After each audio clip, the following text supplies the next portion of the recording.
Hey, everybody. Welcome to Happy Tuesday. I hope your life is rocking and rolling. I hope the Salesforce job hunt thing is not making you want to kill yourself. It's pretty crazy out there, jobs period. But so glad you could join the Jerry Rig podcast today. So what if I told you to, I don't know, take your job hunting, put it on pause for a few minutes, and consider another option? And we'll talk about why I love this option. We have a great guest today who's going to talk about it as well. And this concept is to, and I've actually preached this for a while, start your own LLC, which is way easier than you think. There's some hard parts to it. There's some easy parts to it. But we're going to talk about that today because our guest is Jason Washburn. Now, Jason is owner of the P3 Group. Let me get that right. He's based out of Seattle, Washington. He's a Salesforce guru, and he owns his own consultancy. And part of it, he was tired of that whole job hunting thing, so he just planned his own course. So stay tuned. We're going to be right back. Yeah.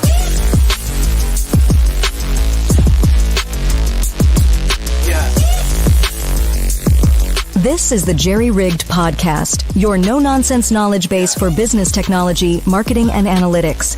And now your host, Jerry Surstead.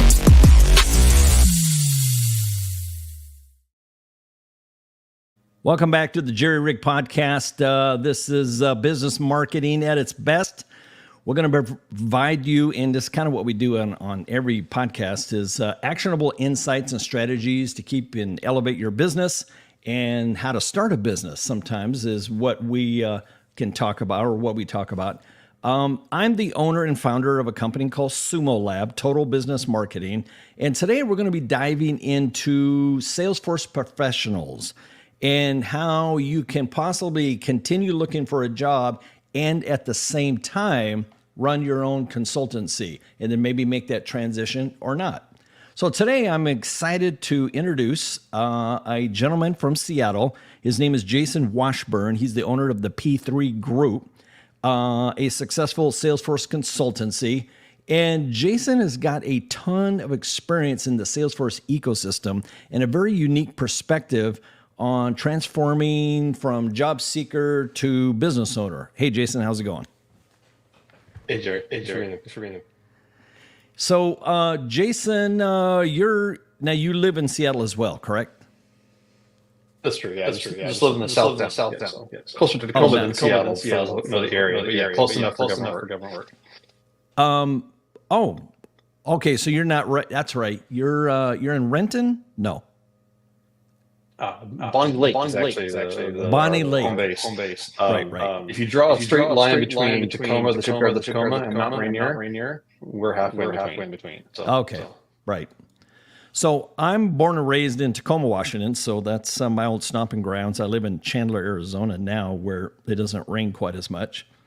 So, but Bonnie Lake, beautiful area, absolutely stunning. And if you've ever been to the Northwest and saw Mount Rainier on a nice clear day, you'd understand why people love to live there. It is stunning. So, Jason, we're going to talk about starting your own Salesforce consultancy. We have a lot of folks that are out there job hunting across the board, especially in the IT space.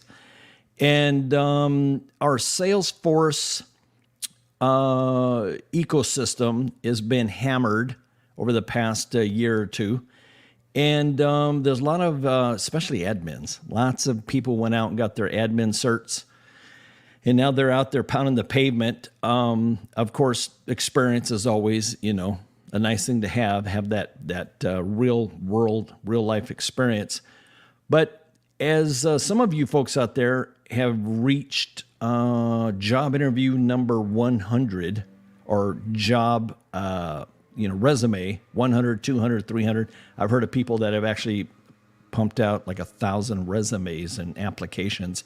And some of you guys are not getting very many interviews. Some of you are getting a lot of interviews, but you can't get past that interview stage.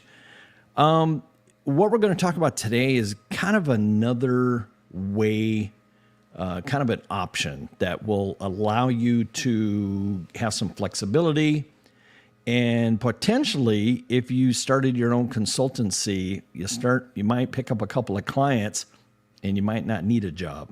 So Jason, why don't you tell us a little bit about your background and how you got started in the Salesforce ecosystem? Yeah, well, I think like a lot of Salesforce professionals, definitely came into it as one abnormally born, for sure.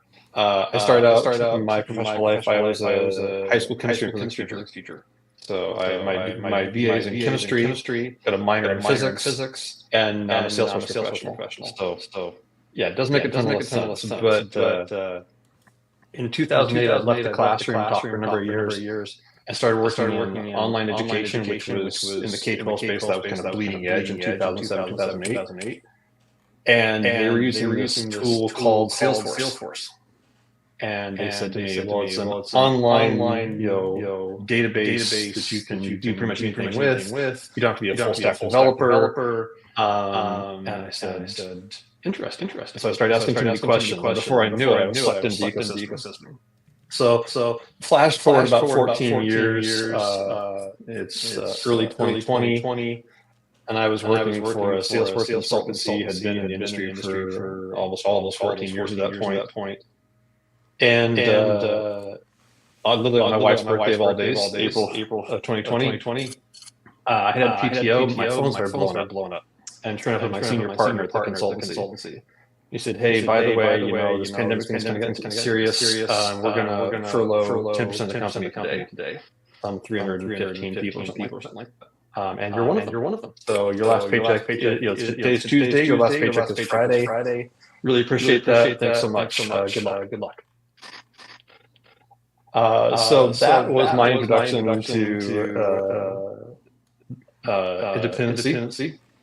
And thankfully, my wife's an amazing person. Walked upstairs and told her what happened. We Googled what furloughed meant because we didn't know. And with like it's laid off with sparkles. And right. God bless her. She in the first 24 hours, she got 48 job leads into our own Salesforce org that we had for years, and we worked those like rented mules. And by 31 days after being furloughed, I had 3 part-time clients. Had incorporated P3 group, and was making double the hours of what I was making at SI, and at twice the rate. So I had a 4x increase in 31 days. And so that's where P3 group was born. Nice. So I don't know if you experienced this, but anytime that I left the job work world and started my own business, I can't think of one time where I didn't say to myself after about 6 months, geez, I wish I would have did this a long time ago. Yeah, that's absolutely true. And then the 8-month mark, you go, why did I do this? And then it kind of goes back and forth for a while. Right. But after about the first 1 year mark, you're kind of committed and you go, man, I don't ever want to go back. There's some good days and some tough days. But by the 1 year mark, if you're doing things right, you're at that point that, okay. There's some times in 2003 things got really tough, and I looked at my wife and said, do I need to go back and go look for a regular job? And she said, Jason, you're going back to battle. There's no safety there. There's no security there. You know that. Like, why would you pursue that? You're doing fine. Stay the course. Yeah, there really isn't. I mean, I remember growing up and being an entrepreneur, and my mom going, why don't you just get a regular job? Whatever that is. Yeah. And, jobs were... if you got hired at Boeing and you kept your nose clean, you showed up for work and did your job, you could probably work at Boeing for 35, 40 years and then retire, right? But in 2024, it's a total crapshoot. Yeah. It's funny. My dad retired probably 2 decades ago, and he and I chatted about that. He was a union guy for half his career. Yep. No gold watch, no pension. Those days were gone for him. Yeah. And so there's no way. I was in college at the time. There's nothing for me to have a gold watch and pension from someplace that I worked my whole career. Transparently, I've got two daughters. They're super young right now. They're 8 and 10, and my wife and I are coaching them to have their own business before they leave high school. Wow. And that way, if they want to do something different, they want to go to college, great. But pay your college tuition in cash with the money that you make out of your business. Yeah. And go get that college degree if you want it. But don't do like I did, go into debt for it. Like too many of us do. Yeah, I can't even imagine graduating from college. You're out there trying to find a job and can't find nothing, and then you got to make payments on this big old fat loan. Yeah. Oh my goodness, that's rough. Yeah, it's not easy, and it's. I question the ROI anymore. No, that's probably a different podcast for a different day. Yeah, exactly. Hey, if you're on, for our listeners out there, if you're on LinkedIn right now and you got a question, my questions and comments is not really working on my platform here. So just post a question right on our stream page. Right there on LinkedIn, there's a stream page where you would have joined, and just pop a question in there and I'll see if I can see it and we'll answer some of your questions. Okay, let's talk about some more stuff. Let's dive into some primary steps for making this transition. All right, let me back up. So if you're job hunting and you're considering starting your own business, why is like forming an LLC or just kind of getting that rolling? Why is that a good option? Yeah, that's a good question. So a couple things. Full transparency. 2003 was probably the toughest year in the Salesforce ecosystem since Salesforce started back in 1999. But like anything, that just means that there's challenges and opportunities both. Right. The challenge now is you have to be much more focused on what you're doing, and be a little more disciplined about what you're doing. To your point, we talked about earlier, there's lots of junior admins out there, and some things you got to do there, and we'll talk about that today. But the opportunity is, especially if you're a switcher, even if you're coming from another career into the Salesforce system, don't forget that you had knowledge there. Whatever you did beforehand.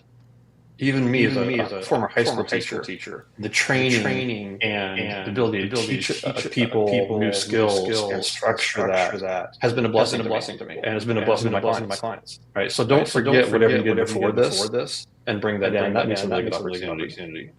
Yeah, nice. And I really should say before we go into farther, there's one thing I want to call out for everybody, just so we're all clear on it. There's two different things you can think of in this process. You can think of either starting your own Salesforce Consultancy, like an agency, right? Becoming a solution implementation partner with Salesforce. And that's the big thing.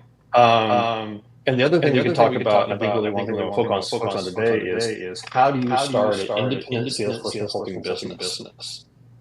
A lot of folks call it being a solopreneur. I can't really say the word very well, but I know what it is. So we'll talk about being a Salesforce solopreneur today a lot. And it's also really good if you do want to go to that agency thing, it's a good gateway to get there. And that's really transparent the pathway because I started as a solopreneur, and here in April of 2024, we finally made the transition to a full agency. Nice. So we'll talk about that. So a little bit different. So we'll talk about agency versus solopreneur and how you do both. Yeah, I mean, the corporate structure is the same. LLC is a great corporate structure because you can start a corporation, an official corporation, and then you can be taxed through the IRS as a C Corp, which you don't want to do unless you're doing $10 million a year. Or you can be taxed as an S Corp where all of the losses flow to you personally. But an LLC is kind of cool. Like, for instance, here in the state of Arizona, now I know Washington's different. If you're going to form an LLC in Washington, just to file the paperwork and create that entity is typically a couple $100, right? Arizona is $50. That's it. That's kind of cool. So here in Arizona, you can form an LLC for $50. You're going to have to file some, not really file, but at least create and generate, your official LLC guidelines and rules and regulations that internally you kind of live by, especially if you got a business partner. But if it's just you and your significant other, then things get a lot easier. So once you got the LLC and you give your LLC a name, and you got that identity, now in order to do work outside of being a W-2 employee, I mean, you can do almost anything. You can go and hustle your own clients. You can take a contract role as a 1099 or a straight contract, what they call a corp to corp, C to C. So essentially you do work, you send them an invoice, they pay the invoice, and that's how that works. So I always kind of looked at the concept in like 70, to me in my head, 70% of the equation is the same. If you work for a company and it's W-2, they kind of own you a little bit, they dictate everything, and they give you benefits and all that stuff. But if you can work for that same company as a contractor, corp to corp, and now they don't have very much control over you at all, although you want to keep them happy because they're your customer, you don't get any benefits, they're not taking taxes out, but you get a lot more flexibility. And here's something I love about having your own LLC. You go on LinkedIn and you start your own company page, and you create your own little website, your own logo, your own branding, and now you post that company on your job profile, your experience on LinkedIn, and you don't have to tell everybody that you own the company. You can just say, I work for it, and technically you do. So now as the owner of the company, you can dictate what your job title is and what you do. So if you're trying to make your experience, look good, that's another way to do it. Yeah. So what are the primary steps for making this transition, Jason? If somebody's going to get their own Salesforce consultancy going, you were talking about the crash, I want to say, in the talent in the ecosystem. And let's talk a little bit more about that crash and how that kind of affected your path. Yeah. A couple of things. When we think about this conversation, some things that are better about going down that Salesforce solopreneur path, right? To your point, Jerry, getting started is easier. It's way easier. I tried to create this back in 06, and it did not go well. It was hard, and it failed pretty badly. In 2006? But starting. Yeah, 2006. That was a bad time to do anything. But then again, starting in 2020, it's gotten easier, and transparently it's gotten easier yet, which is nice. So going into this kind of model we're talking about, to your point, it's easier to do, and we'll talk about some pieces of it.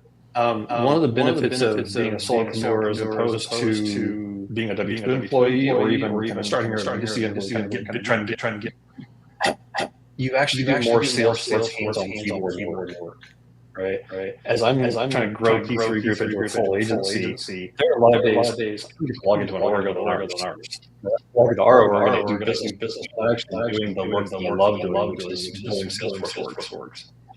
So the solopreneur thing, you stay focused on that. That's your job every day. And to your point, there's a wonderful opportunity in that. To your point, when you're a W-2, you have on Warren Buffett's idea, you have one income thread.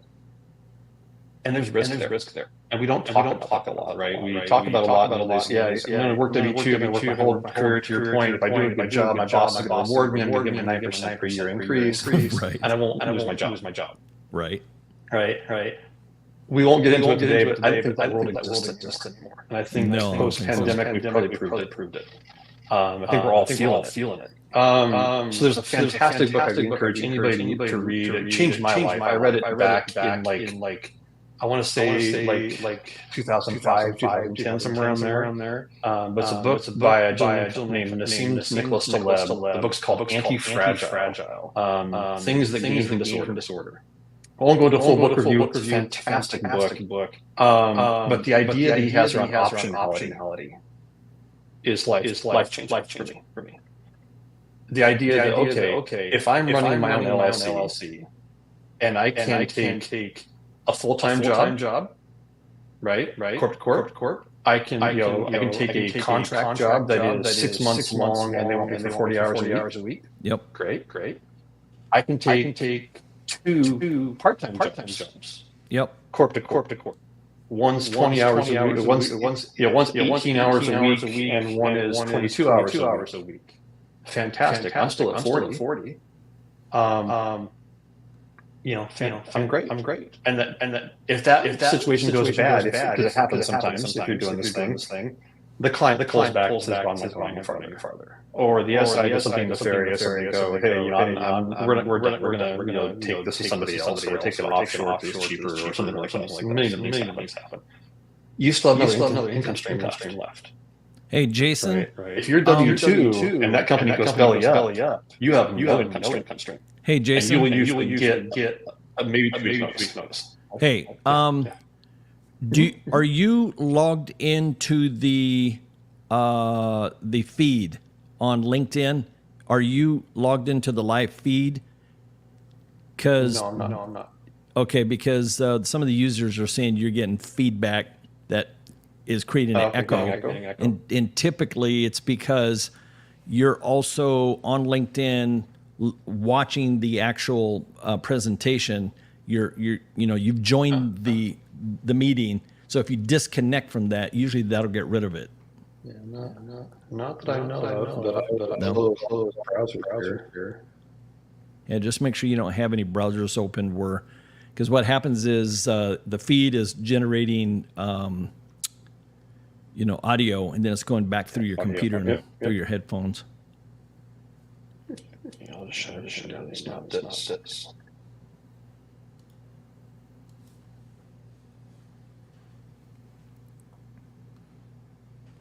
I should have no other tabs open.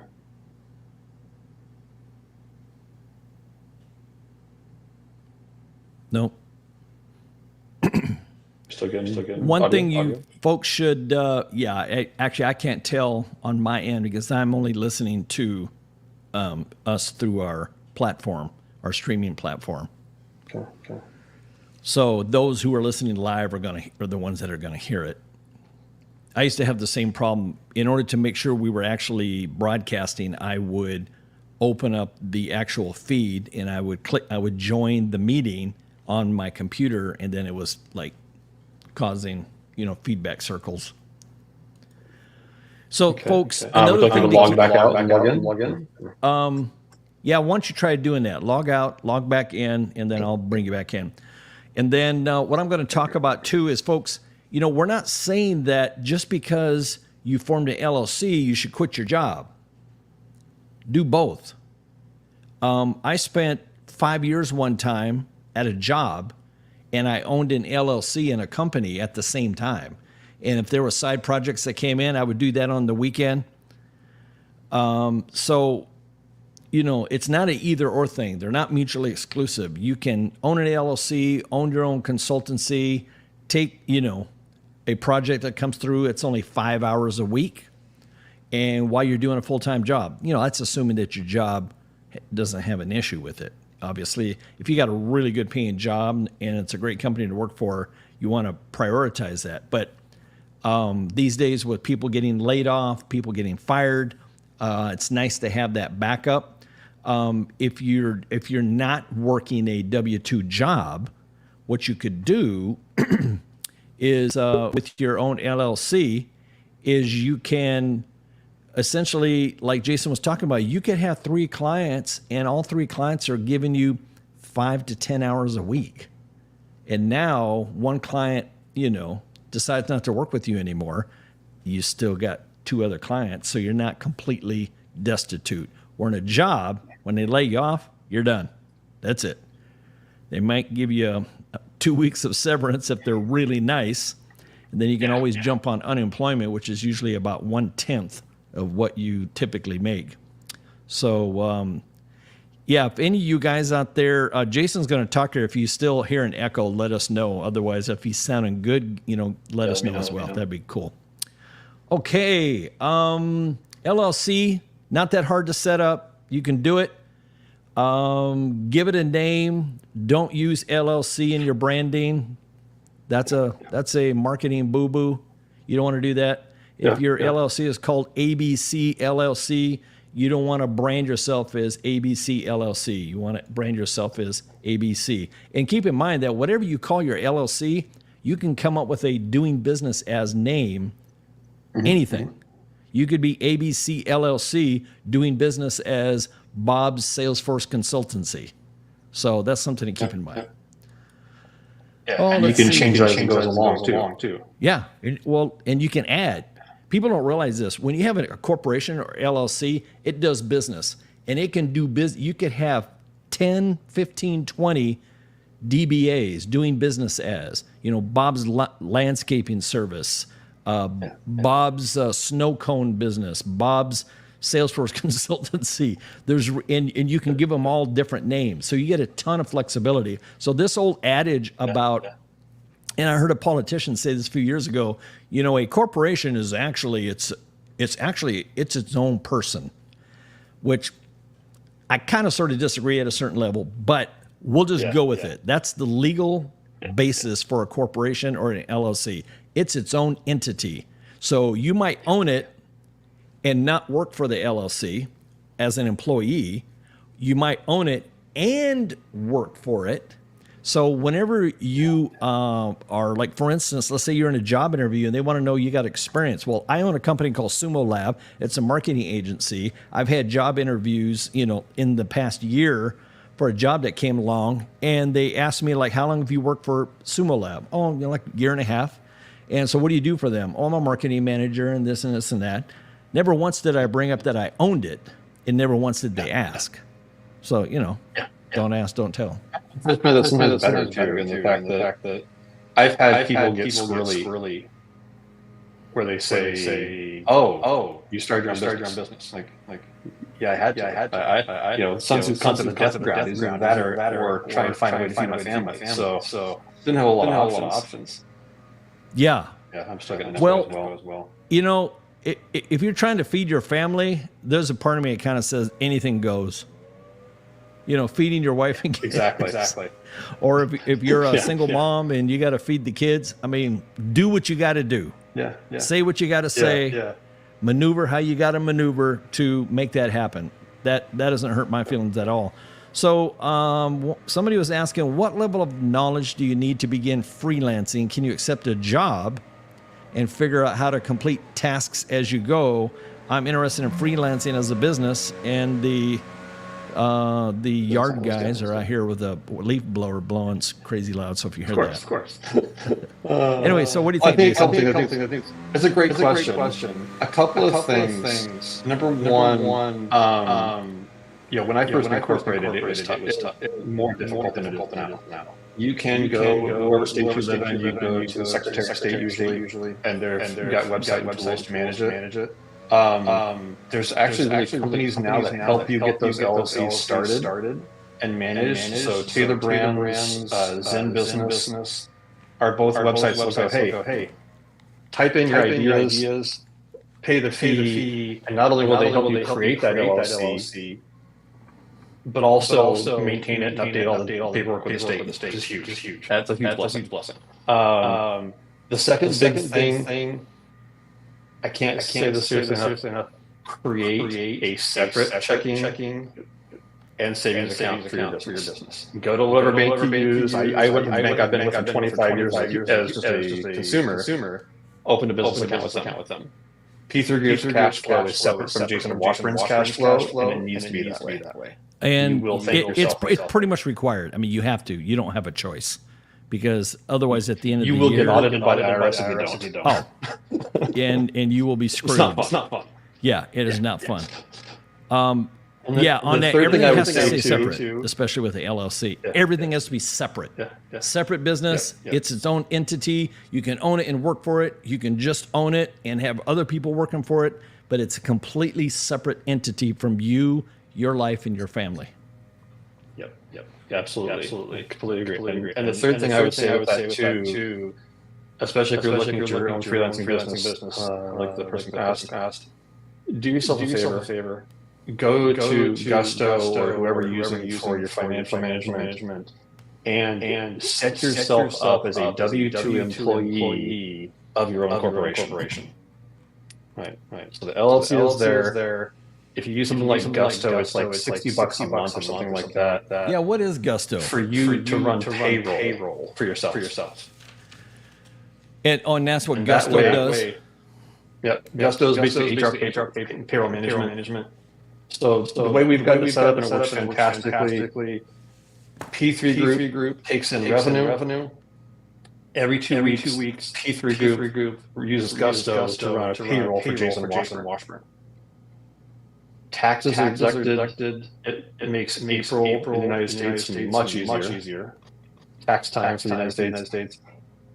You don't have to worry about holding back or a special savings account or anything like that. Gusto pays all of your taxes and everything like that as far as HR taxes to the state. All this is taken care of. And you don't have to worry about it. Hey, Jason, is there a selection on there for echo cancellation? Because you're still getting echo. Let me see. Within the StreamYard platform, there's typically a button you can click called echo cancellation. Right now. You got it turned on. Let me try to turn it off. Does that help? Yeah, a guy named Joe said he's hearing a pretty bad echo of the guest's voice. So, heck, I don't even know. You're on a PC, right? Well. You're on a PC. Actually. So back to this guy's question, and this is something that's kind of near and dear to my heart. And I say this because sometimes it comes down to your level of comfortability. So he says, what level of knowledge do you need to become, to get into freelancing? It's up to you, really. Now, I historically have gone out a little bit over my skis at times. A project comes in, these guys got a budget of $5,000, let's say. I got to pay rent on the first. I'm doing this project. I'm going to BS my way through it. And yes, I have signed projects, jumped on the internet, learned a couple of things. I knew the basics, I knew the fundamentals, and just kind of pushed that envelope, did the project, the customer was happy, and I learned some things. Did I know 110% of every nook and cranny that they needed? No. Did I know 75, 80% of it? Yes. So I would say dive in it. The worst that could happen is that you screw up. I mean, that's just part of life. And you can always apologize. And if you show a willingness to do a good job, take care of them, communicate, give them good customer service, I think you can really push that envelope quite a bit. And so in being a business analyst, just deep dive into it. Pound it. Just go through every, get on the IIBA, look at Salesforce business analyst documentation on Trailhead, go through all that stuff, and you'll know 70, 80% of what you need to know. And then once you get into a project, because every project's different, and you can be a business analyst for 15, 20 years and still not fully understand what your next client is going to need. So that's and I would think there's two really important things for me there. Number one, in education, we talk about the zone of proximal development. Right.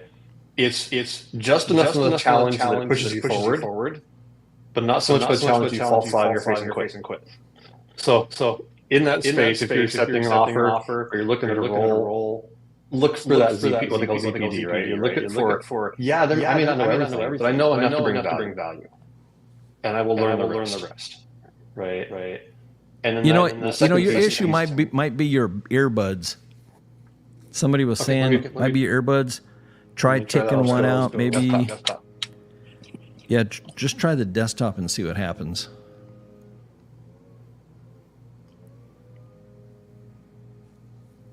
You got a microphone on your computer?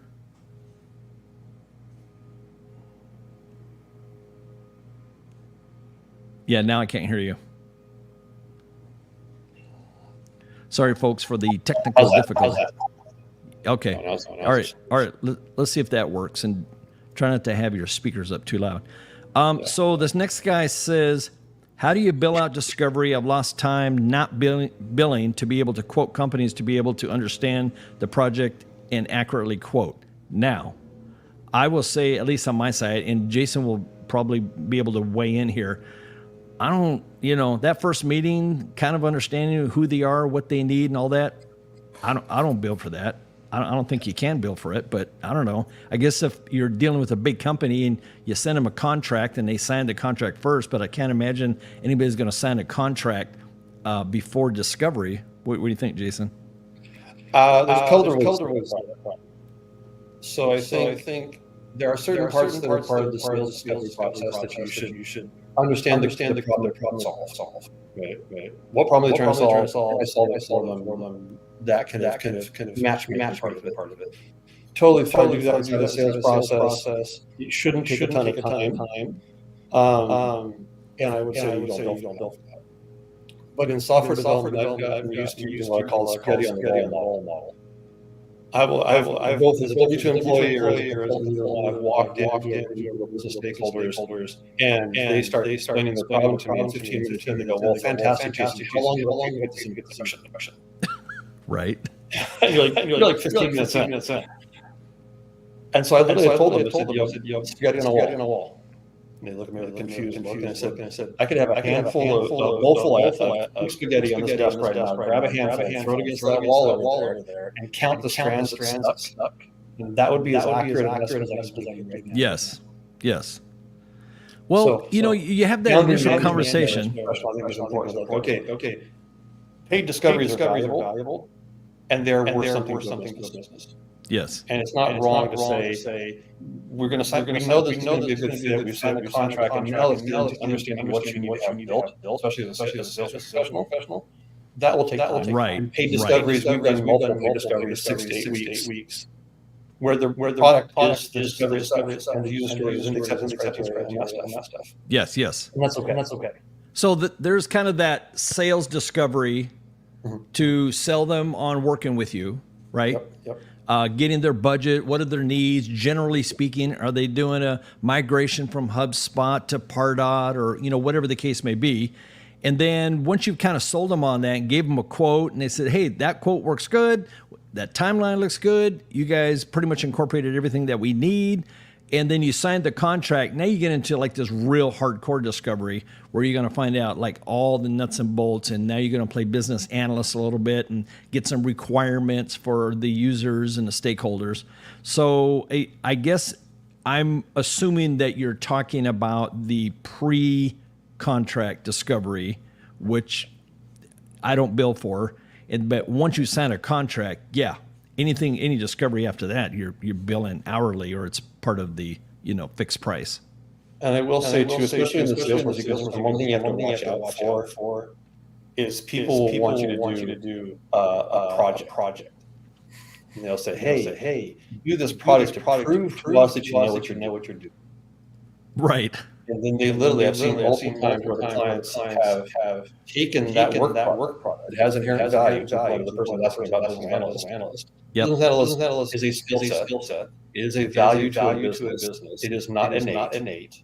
Right. Trust me, I've seen enough VAs in my life. I thought they were VAs that weren't. And so don't in the interview process allow them to say to you, we're going to have do a whole bunch of free work for us. And then skate because that happens way too much, way more than it should. People complain a lot about employees or candidates ghosting them. But businesses do the opposite, where the business actually secures intellectual property product, and then never gives you a job back. So be careful of that piece as well. Sure. Well, make sure in your quotes that you're putting, once the work product is done, who owns it? Because from a copyright standpoint, if Jason hires me to do a photo shoot of his family, and I create that photography, that's my art. I own that 100%. Yeah. And a lot of photographers or graphic designers or whatever, they will license their work. If you're a real high-end graphic designer, you typically always retain ownership of everything you ever create. And then you license it to the client. The client says, I want to use this artwork in Seattle, Washington only. Then maybe they get one price. I want to use this artwork nationwide and on national TV during the Super Bowl. Well, that has a way different price, and typically it has a timeline. But if the client out front says, I want to own all copyright ownership of this work product when it's complete, you can put that right in your invoice or your quote and say, all work product copyright ownership will be transferred from the creator to the client, and then it's done. Yeah. So anyway, usually it's not a huge deal in smaller businesses when you're doing Salesforce work, but when you're in photography or graphic design or web design, then that can become an issue. Yeah, absolutely. On Salesforce, so back to what you were saying about doing work and not getting paid. There's a whole bunch of little tricks of the trade to make sure that you protect yourself, but still not come across like a jerk. And then the client's like, oh, I don't really like this guy, and they. And I'm a firm believer if you have good professional boundaries, and then expect the company to be likewise. Yes. Like, there's virtue in that. Yeah. I think for too long, the United States model that employers are everything and employees are exchangeable. Yeah. Like if you're doing quality work and you're doing quality work and you're trying to constantly grow and do better quality work, don't tell yourself it's not worth nothing. Right? There's some value to that, and it should be appropriate. It should be a mutually beneficial relationship. It shouldn't be, let's just say, unhealthy relationship. Right. Yeah. Absolutely. So Jason, let's talk real quick as we're heading down the home stretch here. Mm-hmm. Can you share some, like a success story that you've had with a client where, kind of like when you first started talking, how that rolled out, did it pay well? Did you lose your shorts? What happened? Yeah. I will say one to a category of mutually beneficial situation. How do you make this whole solopreneur thing successful? Probably my single biggest advice have protections and respect for we talk about software setting accounts, those kind of things. As fast as humanly possible, get to 3 to 6 months of your combined business burn and your personal burn for finances, save back somewhere. Right. So if your household expenses are $5,000 a month on mortgage or food, everything else, all $5,000 a month, and your business expenses are $1,000 a month for your license and your software and all that jazz. $6,000 total. 6 times 3 is still 18, right? As fast as humanly possible, get 18K back in savings. Because what that does for you is it gives you a cushion. If a client disappears on you, if a client you do a much work for them and they don't pay you, which happens sometimes, sadly. Oh yeah. You can absorb those losses a little bit without wondering, God, how am I going to pay mortgage? Which is stressful, and it will chase you out of this life if you're not careful, right? Well, you do a better job if you're relaxed and you're at ease, and the home front's taken care of, and your wife's happy, and the kids are fed. You can do a better job for your clients. Yeah, absolutely. Well, and you're not stressed. You know you can survive a few things here and there. You can be okay taking 20 hours a week for a month or two until you find the next 20-hour week to add on. It takes the stress level down to like a 12, down to like 4. Yes, it's much more enjoyable at that point. Yes, it is. But to your point about a good example, we've been really blessed in the fact that a couple of different clients we've worked with. When I was doing the consulting thing, I was doing a lot of subcontracting. So working underneath other consulting groups, white labeling, P3 group didn't get mentioned. It was XYZ work. And they gave me an email and literally had to tell them, don't tell the client we hired you last week. Right. Which was interesting. But to your point, the client didn't ask volunteer. Right. But I think one of the things that's come out of that, a huge compliment, is when you say, I've worked with some clients in that space where subcontracting, there were non-disclosure agreements that has a finite period where you say, okay, I can't work with ABC Corp for 18 months after the contract's over, which is totally appropriate. We shouldn't have customers. But the client actually came to me, two different clients, two different occasions, came to me literally the day after that contract expired. Oh, really? And said, hey, Jason, we really appreciate working with you. You did a fantastic job for us. You're heads and shoulders above everybody else we worked with. I see that you're on LinkedIn and you're doing the thing, but can we work together again?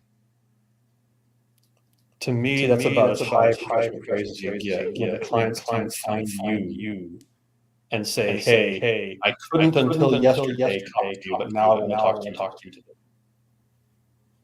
Yeah. So that to me is a bit of success. Like when that happens, you double check the contract, make sure you're okay, and make sure you're not anybody's toes. Yes. I'll do working with you too. I'll do that. And working with you again. And you work direct. Yeah, that's really cool. That's cool stuff when they want to work with you like that. And that just shows you, like, you're good at what you do and you take care of your people. And, so we got someone asking, I might have missed it. Why do you guys push an LLC over a simple business license required in my city and working as a contractor under it? And here's what I will say. Ultimately, you need to go talk to a CPA and how all of this, your business entity is structured, how that affects your taxes.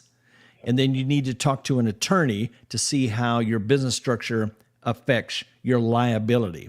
So with a simple business license, yes, you can be a, oh my gosh, what's the term if you don't have a corporation? You're a contractor, yeah. No, there's a sole proprietor. Yeah. There's only like 3 or 4 different types of business structures. Sole proprietor, you are the business. You go and get a business license and it says Jerry Sherstead is doing business as Jerry Sherstead or Jerry's Salesforce Consultancy. There's no protections.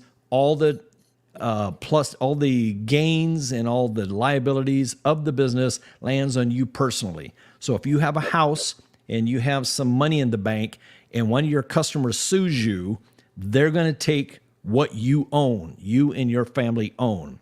With an LLC, you're creating a separate entity that is not you. You are not the business. You own the business. You're a manager of the business and you work for the business. And actually the IRS requires that within like a year or so, you set yourself up as an employee because they want to collect their employment taxes. So you have to. Well, it makes it easier too. It does. It separates everything out. And then you can write off like so much stuff. But that LLC creates this wall so that now if you screw up, they can sue the LLC for everything it has, but they can't touch your personal stuff. And as long as you kept everything separate, then you got a great case. It should have go to court, say, LLC, it went bankrupt, sorry, but they can't touch your house. They can't touch your personal finances, none of that stuff. So that's why. Jerry, there are some fantastic programs out there now. I use Next Insurance for tons of business insurance stuff, especially if you're a consultant. It's good to have, and some companies will require you to have $1 to $2 million in insurance. And so that's another way to do it. Once you form that LLC can get insurance, business insurance. Yes. And protect even the business assets. Well, and some of the clients that you work for, they will require that you have liability insurance, and they will require that you go to your insurance carrier and add them as an additional insured. There are some online insurance companies that offer liability insurance. I'm trying to think of the one that I use, but it took me like 15 minutes. It was like $100, and you got liability insurance, and they give you a rider, and everything's done. Yeah, if folks are interested, I can provide some links to some of the resources we use for these things we talked about in the call today. And definitely let you guys you can just post it on the comment thread on the LinkedIn event. Okay. Yeah, you could do that. Somebody posted here 1099. I guess I'm not sure why they posted 1099. I'm assuming they maybe have a question, but 1099 is just something that a company, when they hire you, that's their way of kind of sending you a W-2 form at the end of the year. But because you're not an employee, they're going to send you a 1099. Now, if you own your own corporation, now I've heard this back and forth a bajillion times from different accountants, but they don't have to send you a 1099 if you're a corporation. If you're not a corporation, you're just Bob Smith or Susie Jones, then they're going to send you a 1099 NEC, which is non-employee compensation. But yeah, you're going to get that, and you got to file it with your taxes. Yeah. And again, the difference between like and I'm a tax person, I'll take this the wrong way. But just Right. for me, operation 1099 and corp to corp is if they're paying the corporation is paying me a salary, we have our set up. Yes. Then my personal taxes are taken care of. They're calculated, they're withheld properly. Yes. Students pay, labor and industries is paid, all that stuff. Like you gusto, all that's taken care of. Transparently, I did it wrong in 2006, and I think it was like a $7,000 or $8,000 bill from the IRS that I got to pay off for a couple of years. It was a great party. Yeah, don't nice. Learn from my bad mistakes. Do not do it that way. And just a disclaimer, neither Jason nor myself are attorneys. We're not CPAs. We're not giving you advice. All we're doing is explaining what we have experienced. Yes. I've been in the business world for 25 years. So, I know about 70% of it, and the other 30% is rules that are constantly changing. That one LinkedIn user said, why do you guys push LLC over a simple business license and working as a contractor under it? Well, you're not a contractor under your own LLC. You're setting yourself up as an employee, meaning like if you got QuickBooks, you're going to look at it and go, okay, I'm making, let's say, $5,000 a month in revenue in my LLC because I got one client, pays me $5,000 a month. I'm going to pay myself $4,000 a month as an employee, and your gross wages are going to be $4,000, and you're going to take out taxes just like a regular run-of-the-mill W-2 employee, and then you're going to have to, your LLC's got to pay its share of taxes, and you got to pay your share of taxes. But if you hire a bookkeeper, they'll help you manage all that, or if you use that company that Jason was talking about, if you could post that on there as well. What was that called? Gusto? Yeah, Gusto. Yeah, I'm actually writing out the list right now. The tools we use. Okay, cool. And then every state has a different methodology or fees that they charge for forming an LLC. A great place to form an LLC also is LegalZoom. You can set it all up, get all your paperwork ready, and I think it's like really, really cheap, to be honest. I think it's like, I want to say it's free. Like they use it as most for your state license and all that jazz are under $250. No, I just mean not the filing fees, but the actual legal side of it. Yeah. So I'm on LegalZoom now, and on LegalZoom, they have a limited liability company. Form your LLC with confidence. You have a basic plan for forming an LLC, which is zero money. And then they got a professional one for $250 and then a premium one for $300. I don't know the difference between the two, but check it out. LegalZoom.com. Great way to go. Now, most of your states, they kind of sort of don't really care about your internal corporate documentation. You go to them, you fill out a form, you pay them their money, and you're done.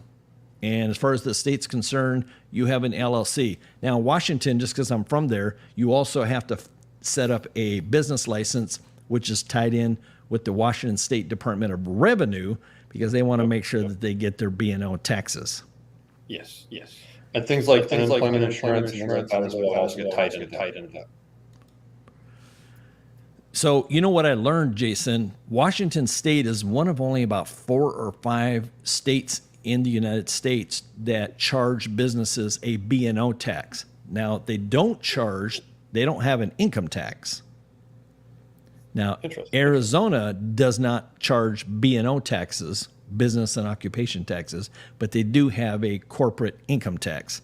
So I think ultimately it's like, 2, 3, 4, 5% or something. Either way, you're paying money to the state, but it's just how they kind of categorize it, I think. Yeah. Cool. All right. We're in the home stretch. So Jason has been killing it with P3. So it's something you should consider. Gives you lots of flexibility. Have your own LLC. You can hire yourself. You can not hire yourself. You can take contracts, you can take a W-2 job, you can do all that stuff all at the same time while you're looking for a job, and that's why I like it. Plus, if you're trying to make yourself look extra cool on your LinkedIn profile and your resume, you can just show yourself as an employee for the company. You don't have to bring up that you own it. Last year, I had over 80 job interviews. I think 3 of them asked me if Sumo Lab was my company. Yeah. Nobody else asked, and I didn't bring it up. Yeah. So just something to keep in mind. It's about what you pitch it as, too. I think to your point, most folks don't ask. But the point of pitching the idea that I'm getting organized with how I run my career. I'm trying to be forward thinking and constantly growing.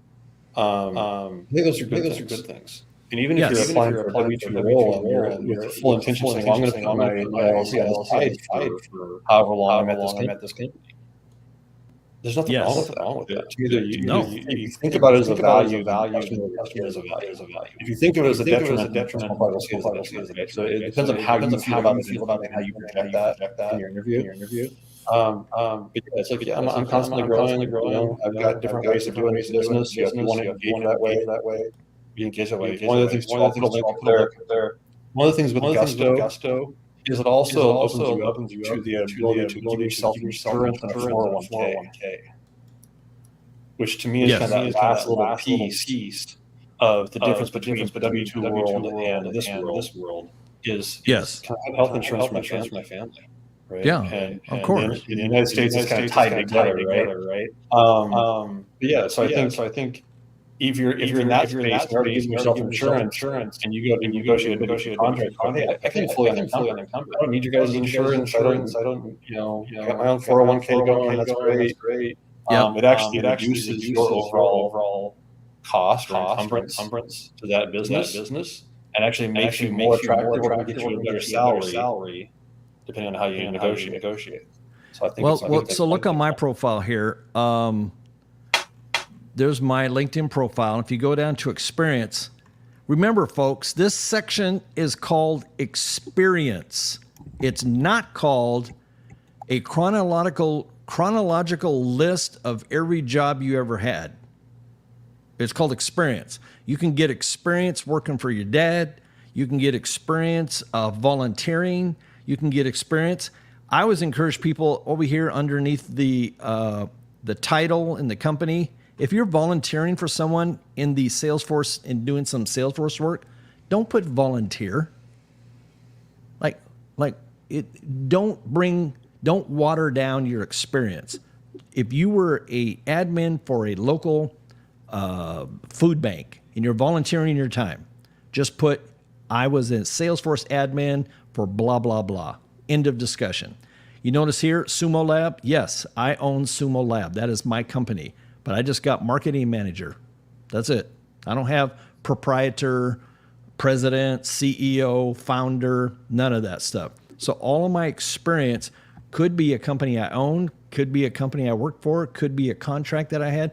It's all experience. So just remember that, and I see a lot of these experience sections where it says, one girl, I was helping her out on her profile, and it said, my husband and I owned a car rental company, and it just really sucked all of the gravitas.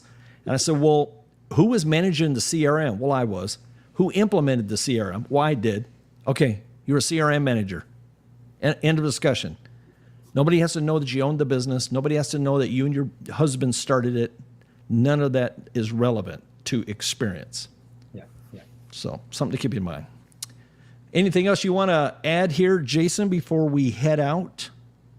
No, I appreciate the conversation. I hope it helps folks. Transparently, I really think that the world is changing. And I look forward to more folks joining this lifestyle.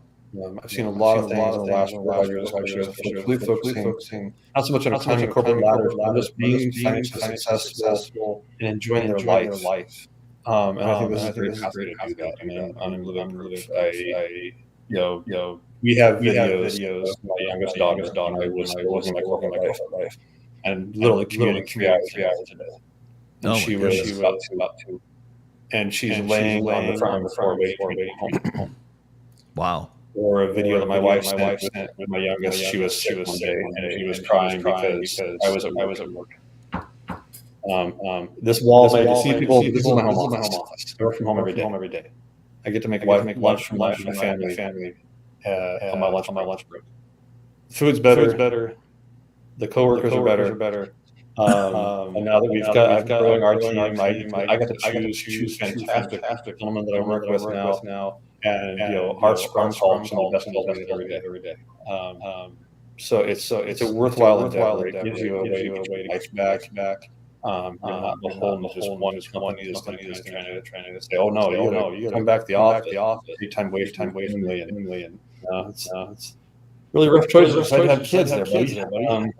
Yeah, they'll be fine with that. Shame on you for not putting the company first. Enjoy your life.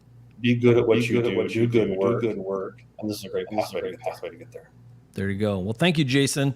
We really appreciate you coming in today as our host, talking to us about how to start your own Salesforce consultancy, all the ins and outs and the benefits. Of course, not everything is a rosy picture. Not everything is, rainbows and unicorns. But I love it because it gives you lots of flexibility. And so if any of you out there got questions, feel free to ping us on LinkedIn, either myself or Jason, and we'll answer some quick questions. If you want to dive in deeper, you probably have to set an appointment, which may or may not cost you money. So keep that in mind. You might go to the P3 Group website, check it out, and then you can steal some. Go to my website, sumolab.co. Steal some ideas. We're all down for that. Everybody's stealing ideas from everybody. To be clear, we're p3group.us. There is one, p3group.com is over the company. Oh, okay. p3group.us. US. Got it. Okay, cool.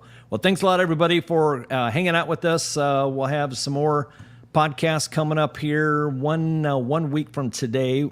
And I forget what we're talking about. I gotta look at that. But we have Stephanie Majors, who is also an influencer on LinkedIn, is going to talk to us about some really, really cool stuff. Thanks, everybody, and enjoy your day. And Jason, don't go anywhere. Yeah.